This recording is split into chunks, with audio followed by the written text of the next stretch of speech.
Hey, what's going on, everybody? It's the Political Brown Kid here. So I think found out the news this morning. It probably came down yesterday, but I know that I think I either heard it this morning or late last night. That Governor Newsom has appointed Laphonza Butler to fill Feinstein's Senate seat in California. Um, the reason why I'm talking about this is because of this. It's because he pulled the old um, Joe Biden stunt. When Joe Biden was on the nomination stage, you can always tell when it's election time. Joe Biden pulled the old trick on the nomination stage, like if you nominate me for president, I will put a black female as my vice president, and it's just to rile up a particular base. It's to rile up black women. It's to rile up the bleeding heart liberals who are racist. They're absolutely racist, and I've explained that in several videos, so you need to go back and look at that. You can just look at Bill Maher. He's a prime example. He loves trying to act like he's such a liberal. He's a liberal for everything except reparations. As soon as you start talking about giving black people money, he is just racist, racist, racist. But he's racist about other things too. But what Gavin Newsom did was Gavin Newsom had already reported, just like Biden did when Biden said, if you nominate me for the Democratic nominee for president, I will put a black woman as my running mate. And that was just assure that he would get the nomination.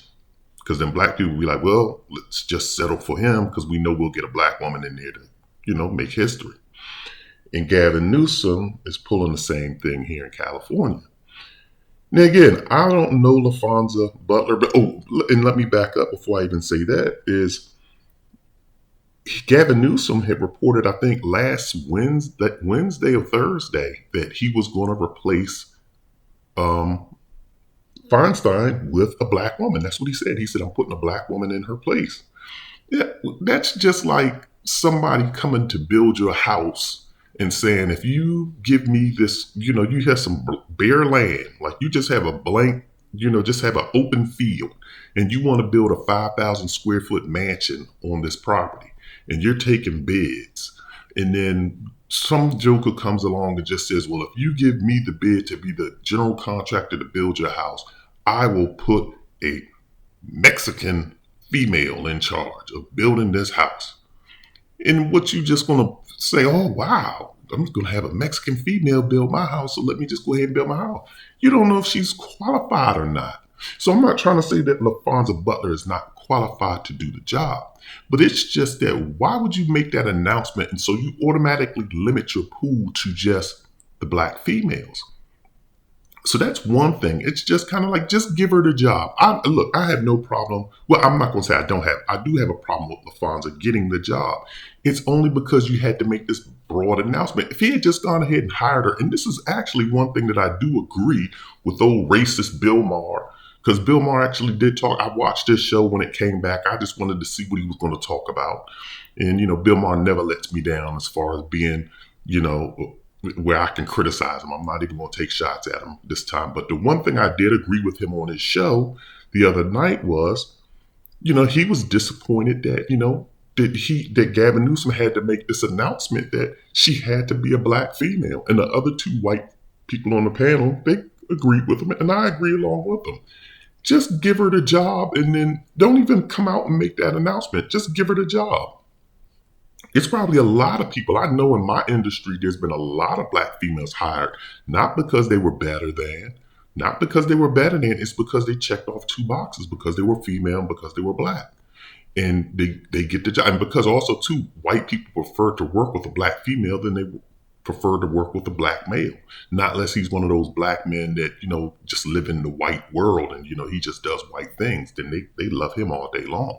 But for us regular black guys, no matter how much education or how skilled we are, they're not going to promote us to be in those positions because they don't want to hang out with you and they don't want to deal with you that closely. So they hire black females. Trust me, I see it all the time. But I digress. Getting back to Laphonza Butler, again, she's probably qualified. Again, Trump wasn't qualified to be president of the United States, in my opinion. But trust me, once you surround yourself with your chief of staff, your deputy chief of staff, and once you build your staff and put your staff in place, anybody can do any managerial job. Management is just managing people. It doesn't take a particular skill to manage, not a technical skill. As long as you have the right people guiding you, you can navigate the other processes. And Donald Trump proved that he had zero political background skill. And I personally think you do have to have those skills to run a country because you need to know due process. You need to know the process and how the legislative, judicial, and executive branch works and what you can and cannot do. And there were several times that Donald Trump impeded that process, trying to speak out to get the legislative branch to do things, or the judicial branch to do things that he wanted done, and you can't do those certain things. It was a lot of times he impeded the process. But that's where you have your staff and your deputy chiefs of staff, your vice presidents, and the people around you. They're the ones that's supposed to come in and say, no, you can't do this. As a manager, as a leader, which is a president, a manager, CEO, all of those people, they just set a particular vision. And so Laphonza Butler, she should be able to come in and set ideas. I don't think that, again, I think I definitely could be a senator because I think I have a strategic vision. I think I know how to do those things. And once you put the people in place, your legal team to get you through and navigate and craft up your whatever proposals that you have for laws, that'll get you over. So I have no problem with that. The problem that I have is, we're now in this era of, and it's seeping down definitely into black households where you have white people, particularly white men, coming in and being the saviors of black women, definitely being their champions, which is not totally a problem. It's just that black men we aren't in that position. And that's why you see so many black women gravitating towards white men, is because, trust me, a woman definitely looks for a provider. She definitely looks for a provider. And when you have a white man, take Halle Berry, for example, she hung around. She got her start with, if you look at it, with Spike Lee. She started off doing black movies because that's the world that was giving her the opportunities. They were her providers. They were providing her with an opportunity to act and become a star and do what she wanted to do. Now, the white people eventually got a hold of her because they said, "Ooh, look at this beauty. Look at this woman. She is so beautiful." And so they snatched her up. And trust me, Paul Mooney doesn't lie. Paul Mooney tells you white people will steal you if they want you. And he makes the joke and he said they gave James Brown back. But white people take our best talent. They took Halle Berry. And so Halle Berry said, "Oh, I can either star in another Spike Lee movie, which is probably going to be low budget, low pay. It's only going to be geared towards a black audience. It's only going to bring me this amount of stardom, or I can go ahead and star in this movie with sci-fi and CGI and a $500 million budget, big set, big this." Everything is done on a bigger scale. So that's why black women gravitate towards white men, because white men snatch them up and put them in those opportunities. And white men typically snatch up the light-skinned black female. Now, this woman is not a light-skinned black female, but I'm going to tie that in with Joe Biden and Kamala Harris in a minute. I'll get to that. But so what they do, they take Halle Berry, they take Carmine Jogo. Surprised they didn't take Sally Richardson. Now she's married Sally Whitfield. But Sally has always proclaimed being black, and she's very much embedded in the black community. So she probably just turned it down. I don't know. But she does a lot of directing and behind the scenes work now. But I'm surprised they also didn't snatch up Lela Rochon. But they will snatch up a light-skinned black woman. Tandy Newton snatched her up. They snatch them all up. So I'm bringing that to say this because I'm going to talk now about in what Gavin Newsom did. And like I said, black women seeing that white men are their providers in the professional workplace because they're giving them their opportunities. So you see this white guy, Gavin Newsom, comes out, gives Laphonza her role. Joe Biden, he proclaims, "I'm going to make a black woman my vice president." He didn't pick, what's the black female from? I forget her name right now, so please forgive me. You all know who I'm talking about. The black female in Georgia, right when the presidential election occurred, you have to remember, a year or two before that, the black female down in Georgia, heavy set black female, gap teeth, frizzy hair. And I'm not making fun, so please anybody don't think I'm making fun. I'm just pointing out some obvious physical features because it comes into play. He didn't pick her. She's proven to me to be more intellectually smarter than or smarter than Kamala Harris. She navigates the political process. Well, Kamala Harris was a district attorney. This other woman navigates the political process, and she ran for, I think, mayor or one of those things, governor, and she lost, but she fought a hard fought race in, you're talking about Georgia, in the South, and she fought a hard fought race and gained a lot of notoriety for it. He didn't pick her because she wasn't appealing. Trust me, that's just my take. I'm not trying to say that this is him. To be exact, this is just my personal opinion. He looked at her, said she's brown skin, gap teeth, she's heavy set, entremage, she's a big girl. Not doing it. He picked a appealing looking, and I don't think Kamala Harris now, she doesn't, but he picked an appealing looking black female to be his running mate. And the reason why I'm bringing that up is you have to remember Joe Biden's history. When Joe Biden when President Obama, I think when he was running, or either when he first got nominated, but I think it was when he was running, what did Joe Biden say? Joe Biden said that Obama is appealing because he's light skinned. This is coming from Joe Biden. Go look it up if you people don't know this, because some of you probably are new to politics. I'm not. He said white people like Joe Biden. Well, he said people, but when he's speaking like that, he's speaking about his people. Trust me, he's not speaking about us. He's speaking about his people. He said they like people like Obama because he's light skinned and articulate. That's what he said. So when he picked his running mate, when he made that proclamation that I'm picking a black female, he jumped right to the light skinned black female. I don't make this up. And so once again, the reason why I'm saying all of this is because, like I said, Gavin Newsom, Joe Biden, and them have proven to be the optics have shown. See, in this, I'm going to do another video in a minute, but I've already done it previously before on how the media, the things that people need in order to control a country is you need the military, you need to control the government, and you need to control the media. If you control those three things, which white people do, you control a country. That's why countries don't allow propaganda coming into their country. And that's why people do propaganda. You don't see Americans showing a lot of Chinese television and stuff. They don't want the propaganda coming in. And vice versa. China doesn't want American propaganda. Russia doesn't want that propaganda.